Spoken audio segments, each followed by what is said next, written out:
संगवारी भैया ए दे बाबा गुरु घासीदास के जय श्री बाबा गुरु घासीदास का पर्व चलत है मेला भराए है मैं भराए है दादा ओइसने बाबा गुरु घासीदास के देवपंथी की हां जी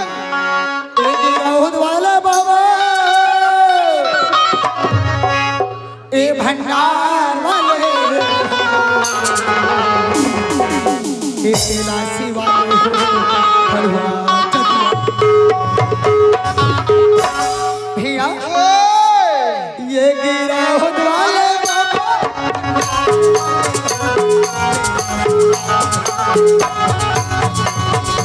ओ गिरौदपुरी भंडारपुर तेरा सिवा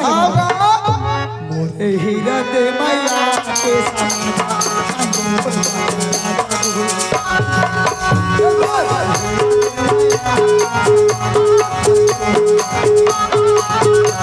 गिरौद वाले बाबा भंडार वाले बाबा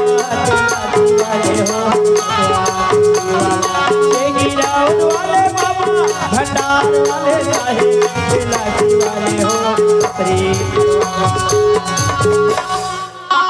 मोरे हीरा दे माया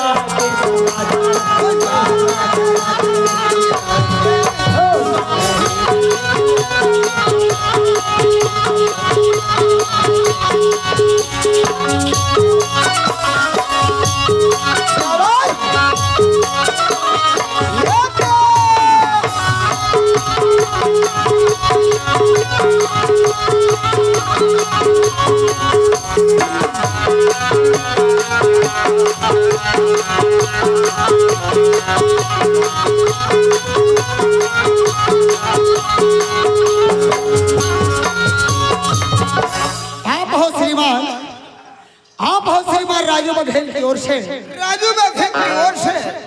20 रुपए की सादर संप्रेम भेंट 20 रुपए के सादर संप्रेम भेंट मिले हैं ओ भैया हमारी तरफ से नमस्कार सादर हाँ अरे हो गए थे हाँ और कम करत करत चले जावे भाई रात भर कम हो कैसे अरे संगवारी क्या बात है भैया अरे महानटारी अक्का बड़ बने हैं बने हैं लेकिन नारी बिगड़ घर है सुनने हैं संगवारी अरे आने वाले की इंतजार है अच्छा आओ तुर भौजी आवाज लगा डर वाला होगा अरे भाई आ गए नगरी हम अरे नगरी हम खेत में पहुंच गए हैं बासी वाले के पोता नहीं अरे साले कहाँ गए ये बिन अरे अरे काली के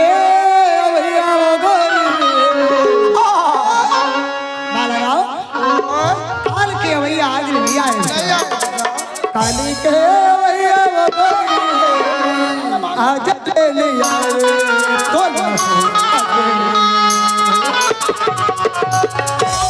रसता जो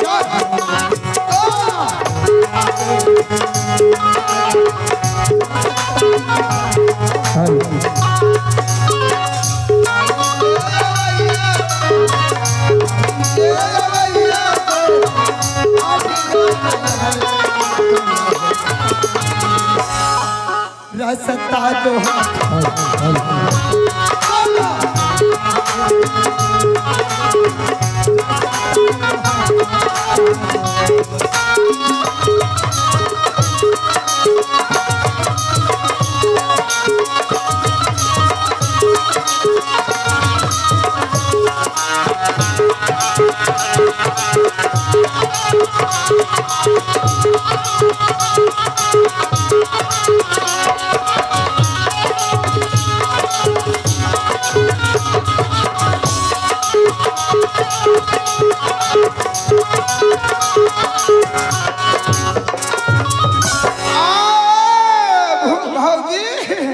हेलो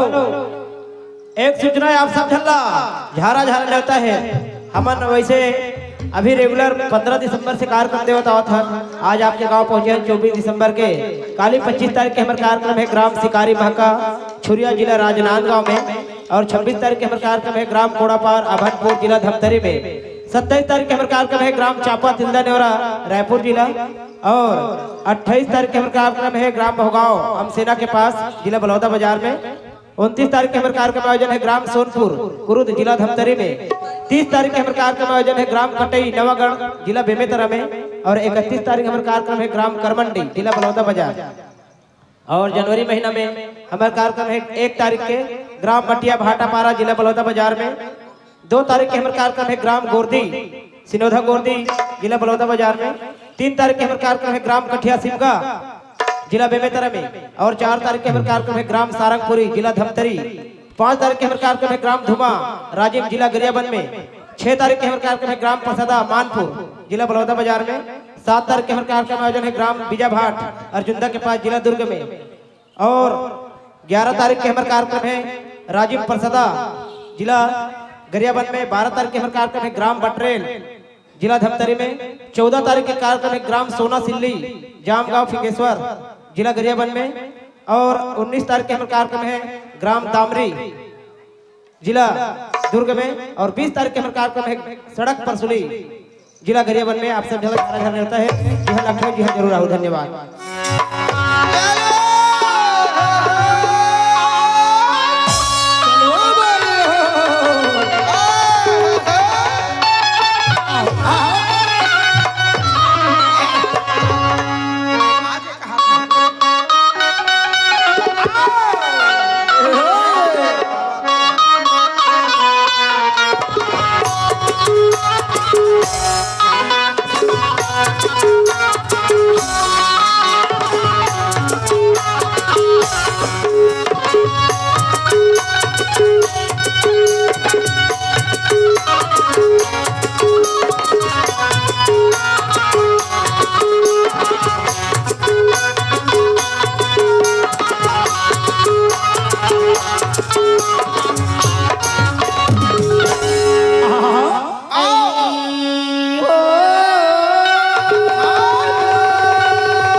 कैसे करत हत रहे का हो गए? मैं तोरे यहाँ चाय पीथा तुहरे यहाँ चाय मीठा थे सरवारी। अच्छा ओकरा ना लेके तू हर घर पहुँचे हम बालाराम। अरे बढ़िया करे है चाय है कैसे गा? अरे चाय पिए बना है ठीक काम करे बालाराम। अच्छा अरे लेकिन घर में चाय बनाने वाली नहीं है। चाय बनाने वाली नहीं है? हाँ तो कहाँ चल दे भैया? अरे तोर भौजी आज 3 महीना हो गए मैं के गए बालाराम। अच्छा अरे अभी तक के नहीं आए बालाराम। अरे मैं 3 महीना हो गया खुद चाय बना हाँ बालाराम। आज हमारा सारा फोन करे रही। कैसे करे रही भैया? ए भाटो अरे नहीं तही मोर भाटो काबर के थे भगला भाटो जी? अरे मोर सारा कहीं से कैसे? ए जीजा का है सारा?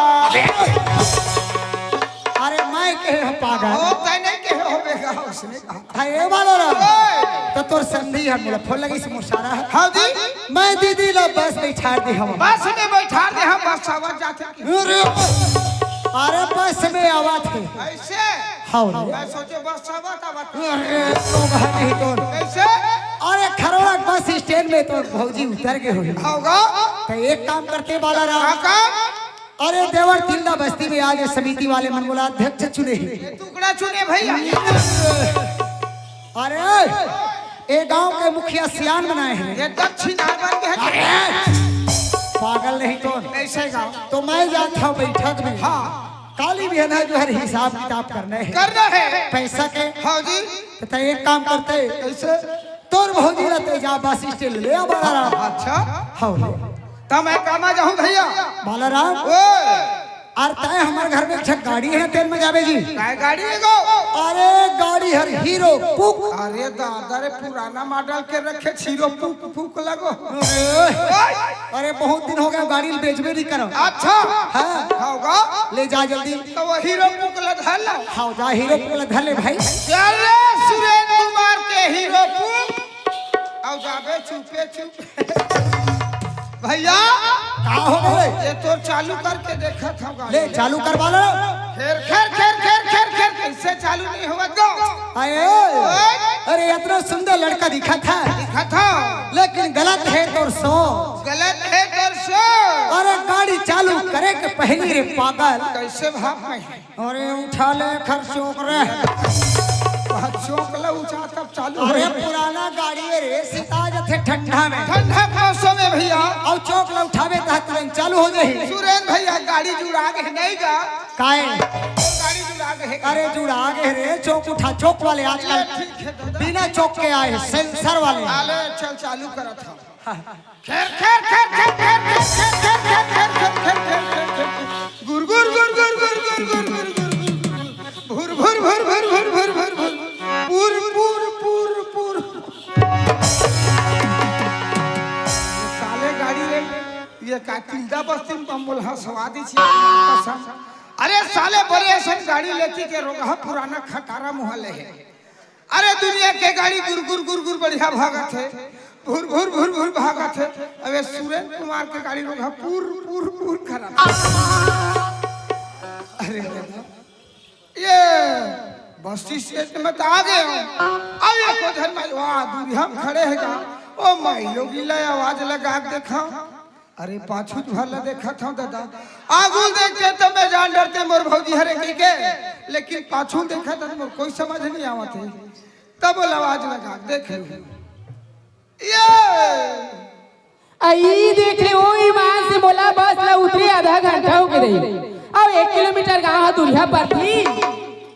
अब मैं जाते जाऊँ का कर सा कोनो संगवारी मिल जाती तो मैं रास्ता देखा था कोनो नहीं मिला थी मैं जाते जाऊँ का कर सकते ये रोगा ये हुआ डर में वो भलक नहीं हुआ थी। ये भौजी ये तो हमारे देवर बाबू का तारो आवाज राह दिखा लो क्यों ये भौजी आई देवर बाबू यहाँ आगे भौजाना ये दीपाप रखा भगवान एक मुठा लइका दे भौजी वो भगवान एक मुठा लइका दे भौजी वो ओ कद हेला दौड़ा दा के का खुश हो की दोनों ठन गोला छू के तो पापर है भौजी का गोला कार छुए है भैरी आई ता दुनिया पाँव की पूजा ला करते तो महू तो पाँव की पूजा करे होगा। आज पहली बार वो नाक के पूजा कर ले रहते उसने होते कोनो मिल गया तो नाक ला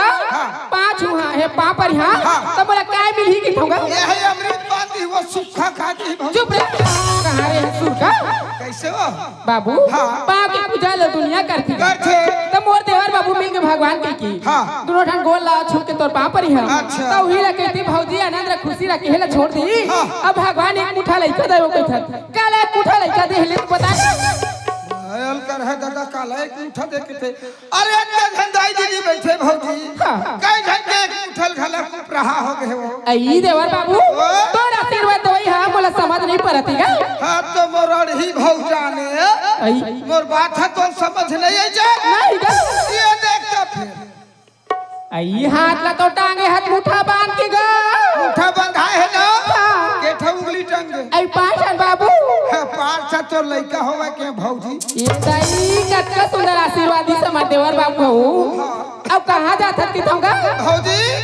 भैयाल बस्ती वाले मन बलाक चुंडर है ये दाई मोर केरा फूट गए वो मैं जड़ी कैसे हो गए बाबू का करेगा चढ़ी भौजी कैसे नहीं रहो बाबू चुंडरी कैसे गा अरे कुलू चुप रहना भौजी बोला चुप करा था बाबू संदेश बता के गा भौजी ये बस्ती में इसना तो भैया ला समिति में सियान बनाए तो क्या पड़ जाती नहीं तो अब वही ला सियान चुने के थे वो तो वही ला नहीं कहती गांव के सियान चुने कही की गा हाँ तो काय कहा था भौजी भैया ला चुंडरी है वो कहा था तो कैसे मोर्ची में डर नहीं आएगा वही बात है भौजी बाबू हाँ तोर भैया सियानी करेगी गाँव में हाँ अब तय आए आज गा हाँ तो कमाया है आज बाबू वो तुम्हारे घर के रोग है हीरो टूटता है भौजी घरे गाड़ी में आया गा पूरे घर के बिगड़ है गाड़ी ता ले बने करे बाबू ईमान से मैं खड़ी खड़ी उसका टाग नहीं हुआ काय बने काम करे भौजी तू हर गाड़ी मोले बस्ती में लदवा दी रोग आई काय होगी गा अरे बस्ती वाला मन के गाड़ी मस्त सुघर बाजा थे हाँ भुर भुर भुर भुर भुर भुर हाँ गुर गुर गुर गुर गुर होगा हर रोगा गाड़ी पुर पुर पुर पुर चुप पुराना गाड़ी के नाम लेके आवाज बदल के होही बाबू कहा जानी भौजी ले जा जल्दी चालू कर अच्छा हाँ भैया रास्ता देखत हो चला भौजी बैठो बाबू मैं ज्यादा करके गाड़ी घोड़ा में बैठी नहीं हूँ हाँ। अब तय ना हाँ। ब्रेकर देखबे दिन में थाम के चलावे का बात हाँ। कहा जा हम मैं डरा था गा तब भैया ले तब ले कोई नहीं बैठा रे भौजी वो नहीं बैठे बाबू अच्छा हाँ ले आज मैं बैठा रहा था मोर संग बैठ और मजा ले ले चल खेर दूजा गिरा के हीरो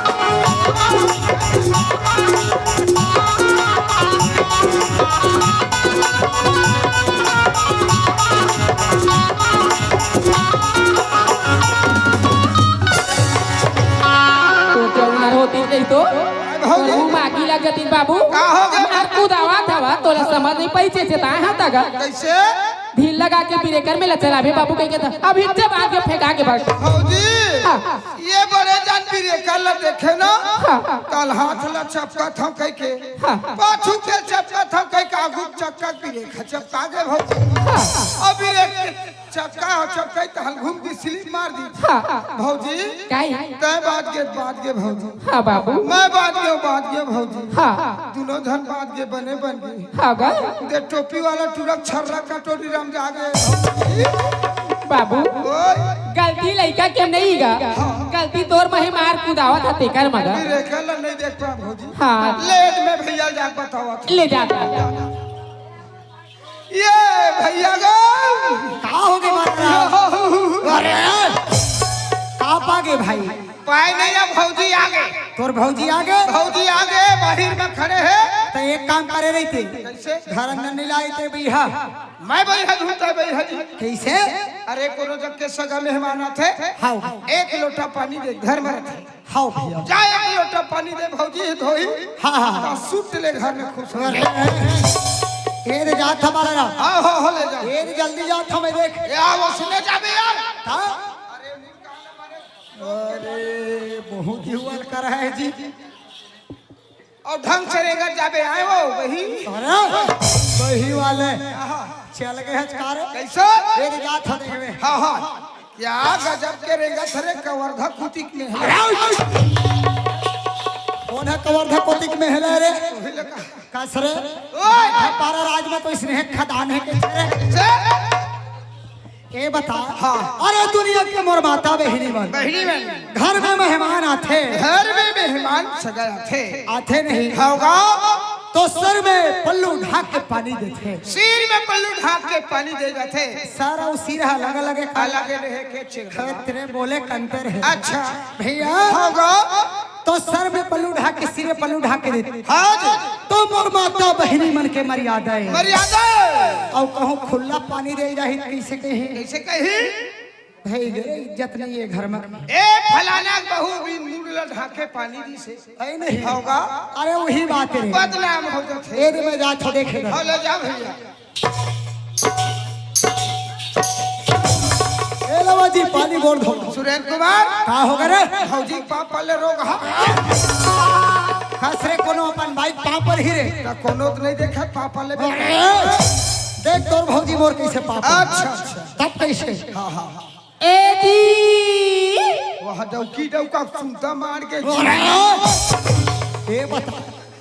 3 महीना माए है तो हमारो खर सुनता मारा था। हले मार गए अरे ए जी की तत्ते में तोला बाफूरा के कार है अल्लाह जलान लाख थे अरे चलन वाले आओ ए ये पाप था वो खुश रहा आनंद रहा पापा रथ वो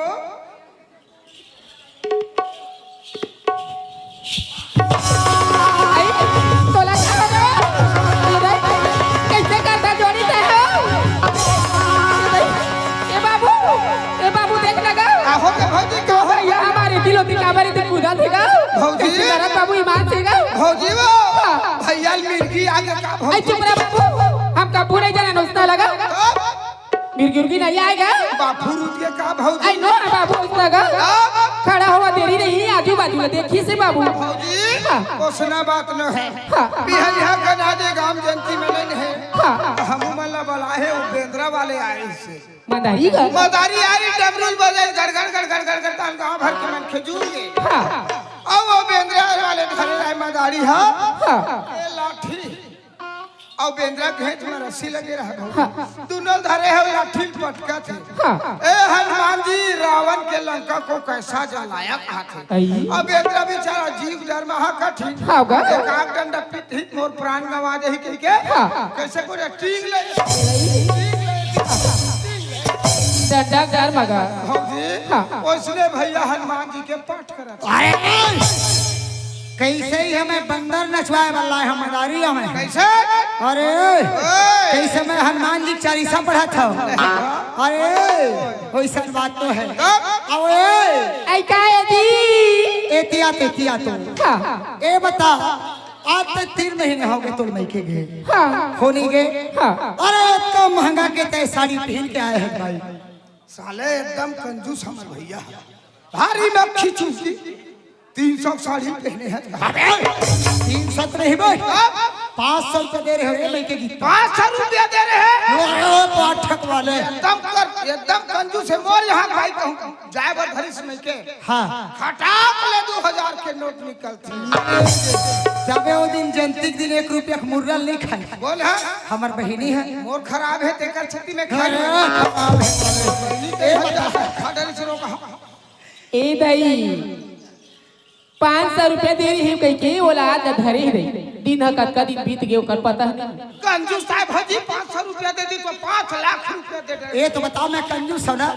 दे 50 रुपया निकाल ना सही में दे दूं काजी निकाल ना निकाल दूं तो काय देबे तो दे तो पहली ये देख जब लेकर घर में आए तब ले 500 ऊपर की मोर बस साड़ी कोनो दिन नहीं ली अब यदि मैके की हाँ तब मोर भैया देखे के थे नोनी जब भी आता तनिका सस्ता साड़ी पहन क्या था सही बात कोनो दिन बने महंगा साड़ी पहन के नहीं आते से नहीं अब ये देखी से मोर भैया 1500 साड़ी लेक नानी से कही थे नोनी जाबे घर 3 दिन ना अच्छा ये साड़ी ले पहन के जाबे वो कहीं किनार के रखी सी सही बात ये दिन घर आए हो तब 1500 साड़ी पहन के आए हो मारे कर आखी जगले पर के दई भौजी वो जगले नहीं बरी चरो खा बांगला पर अरे भांगले वाले ऐसे जी ये साड़ी ला पूछे जी हाँ ये साड़ी है कहाँ ले लाए कौन दिस तोला की था वो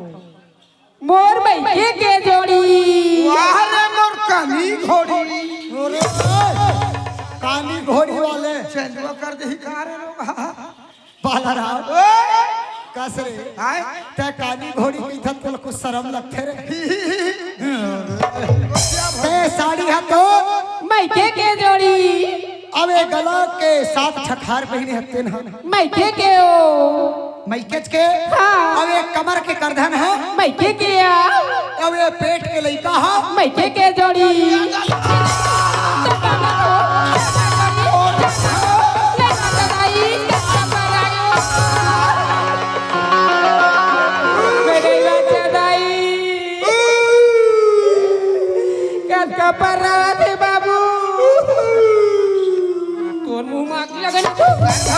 तोला निक लगा तो मैं रोवा तब तक भौजी काय भैया कार मारे भौजी कई छोड़ाल दे हम रोगा सुखड़ू महुल मारे भौजी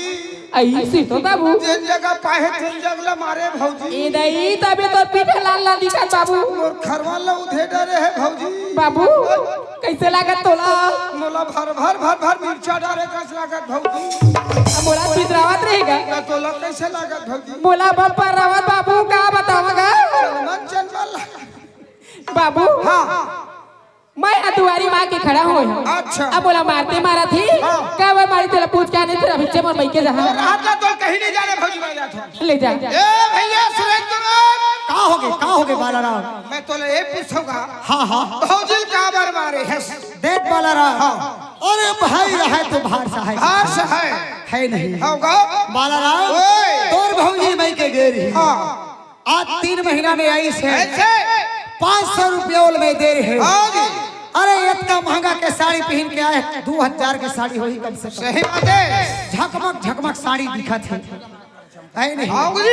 और एक काली माँ की तरह चमकत है। सुरेंद्र कुमार का हो गए? काली माँ जैसे दिखते बकबक बकबक रूप बरत है नहीं बोला चूल्हा पाट में बैठा दे अबे और बिहन आरती कर दे अरे ए बता हाँ बालाराम ओ ए साड़ी ला कहाँ ले लाए कौन तोला दिस के पीछे अच्छा ते साड़ी मोर मईके के जोड़ी की अच्छा अरे चल 3 महीना में गए तो खर भाई मन दे हो ले हवा पता ले हवा अरे गला के हाथ लपिए पूछे हम चल कमा के ली सोही मैं देख के कह दी है नहीं मैं हाँ बालाराम ओ ए पेट के लेकर पूछे रे हाँ ओहू मैं के कह दी ये दादा मोर झौहा भर गोबर हो गे रे बहिरी बालाराम हाँ अरे तोर भौजी का जैसे आए हैं तैसे चले जाए। अरे ओखर सकल देखा था हमार भैया कामला मोर बा डंडा पटका थे और भौजी जग जाते पहले का डंडा गिर अरे जैसे आए तैसे चले जाए। तो मोर ऊपर इसलिए देखा जात भौजी ऊपर देखा। अरे आज ले ओखर में रिश्ता टूट गए एक हंडी में दाल चावल सुरेंद्र कुमार कुर्रे का हाथ लगे रहे धुर्रा भैया सुरेंद्र कुमार काहे सुना था हाँ हाँ कसजी तू हर हरियम दाल चावल नहीं छुए का थस हाँ हाँ तो तू हर मन के हरियम भोंगवा हो गए अरे खत्म हो गए हूँ खत्म हो गए चल जल्दी बोल के आ जाबी। हाँ हाँ हाँ जाओ ले 1 मिनट नहीं रखो अच्छा हाँ ले बहन जा जल्दी जाओ। ये भौजी वो आई काय बाबू काय गा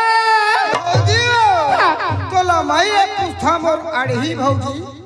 ये साड़ी के कहाँ के आई हम अपन बैके ला पहन के आए हैं तब बैके ना नहीं लेबोगा सही बात है भौजी ये गलत हार कहाँ के हमार बैके के ये चूड़ी कहाँ के बैके के कमर पे करधन का बैके के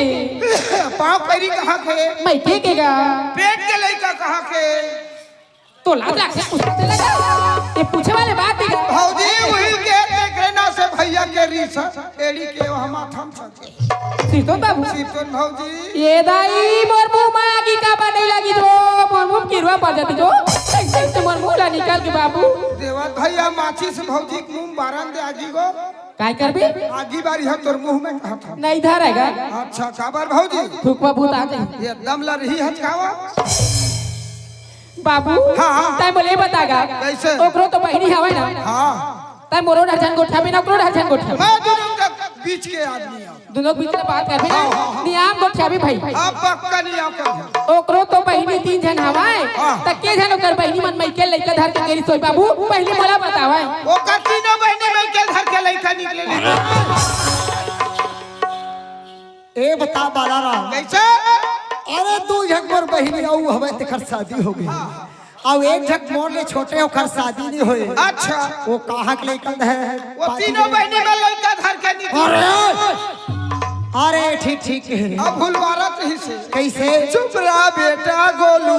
हाँ हाँ झर्रो बेटा बुतरू अच्छा चुप रहना रे चिरक बालाराम हो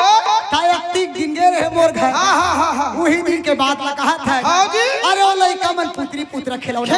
खेलत नहीं रहे खिलौना खिलावत रहे मोर बहिनी है। हाँ जी अब वही पुत्री पुत्र लेके परसा के नीचे में परसा पेड़ की छैया में हाँ बा ठंडा कर दी हाँ जी मस्त मऊहा भुंजे रहा मस्त ओखर संग गहूं भुंजे रहा अच्छा। शादी बर बिहाव करके लेकिन सब ठंडा टांग दी है नहीं आए वाला रहा सुना थे को भाई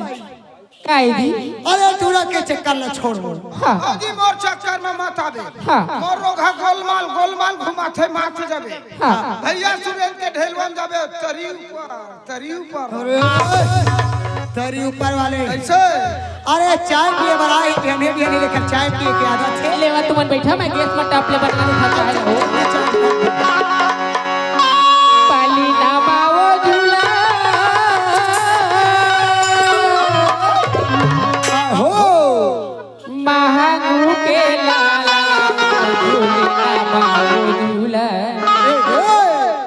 मोरे गुरु बाबा वो पाली ना बाओ झूला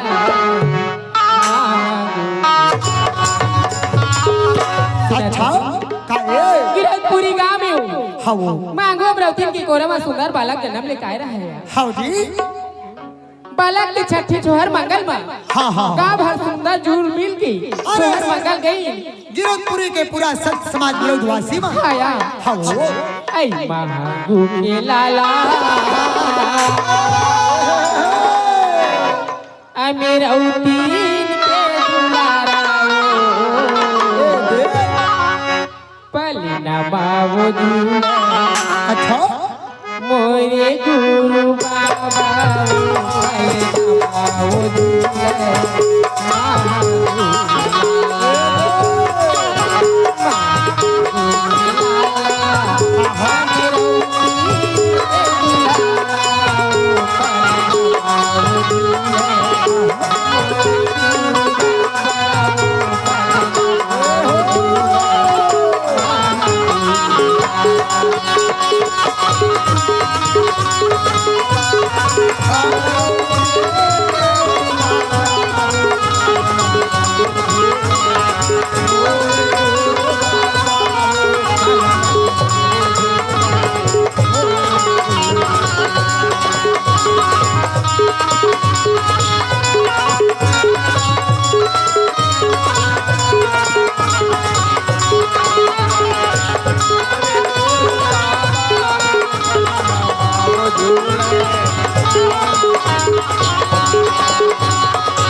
पुली पुली वाती है बाई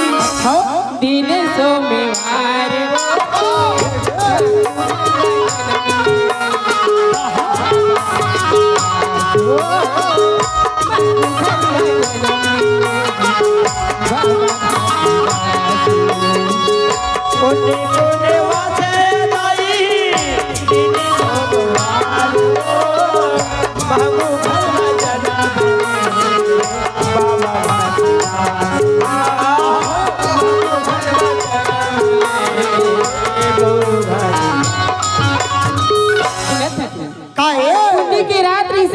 वार अच्छा वही दिन सुंदर बालक होकर घर अवतार ले अरे 12 बजे बस्ती भर मिल के छोहर मंगल छठी मनावत थी आई महंगू के लाला ओ महंगू के लाला गिरवासी लो आया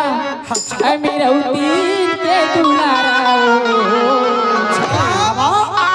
पली ना माओ झूला मोरे गुरु बाबा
आई बड़ा सुंदर लागी से जोड़ियो का चीज हां आए गेंदुअर में राजा की गोठिया आई पास में बुला के माया अच्छा अच्छा औदी से पता अरे नोट है 50 के आया अच्छा और करना हाँ हाँ फरमाई से वो बाकी से गोफेला के फरमाई से पगला लेकिन एक गाना बाद हो ही ऐसे माया की गांठ जोरे रसताला जो हटा तोरे माया की गांठ जोरे बैठे हम अब जाओ रे नहीं बाढ़ सुन अरे एक तो देख तो घर में मियाँ बीवी हमन अपन चारा ला बांटत रहे अच्छा अरे तय बीच में आके झप आ गए भौजी भैया का खाते कहीं देखे बाबू दादी छुटाई करत हस का कैसे? ईमान से रसगुल्ला नानी हवा हाँ। अब मैं तोला दे बारा हूं कई कहत है तैसे तै टॉप ले झा के गा हां बाबू नाना था तोर बगा रसगुल्ला मत खा कर बैरी अब गुरगुरवादी धकी धकी लागे मोटकिया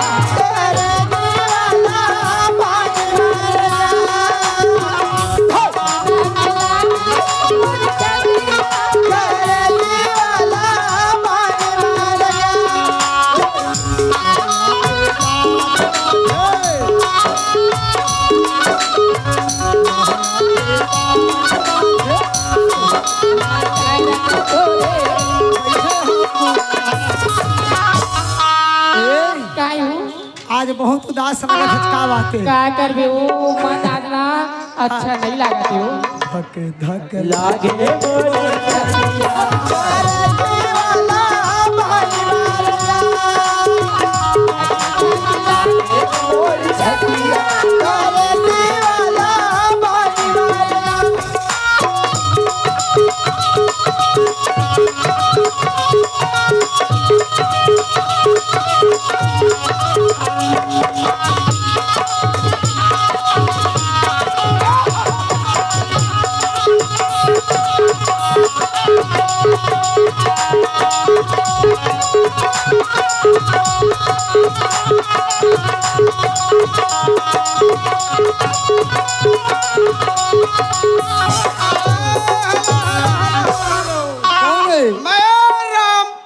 हरे भैया के तरफ से मन हरे हमारे 30 रुपया से हम पे भेंट भेजे है। हाँ हाँ भैया हमार पार्टी कोर से जय सतनाम जय सतनाम। आओ कर कहने का हो का कही से दिल मोहनी ओ दीवानी गोला दे बैहा बना के छोड़ी बोला दगा दी की मारे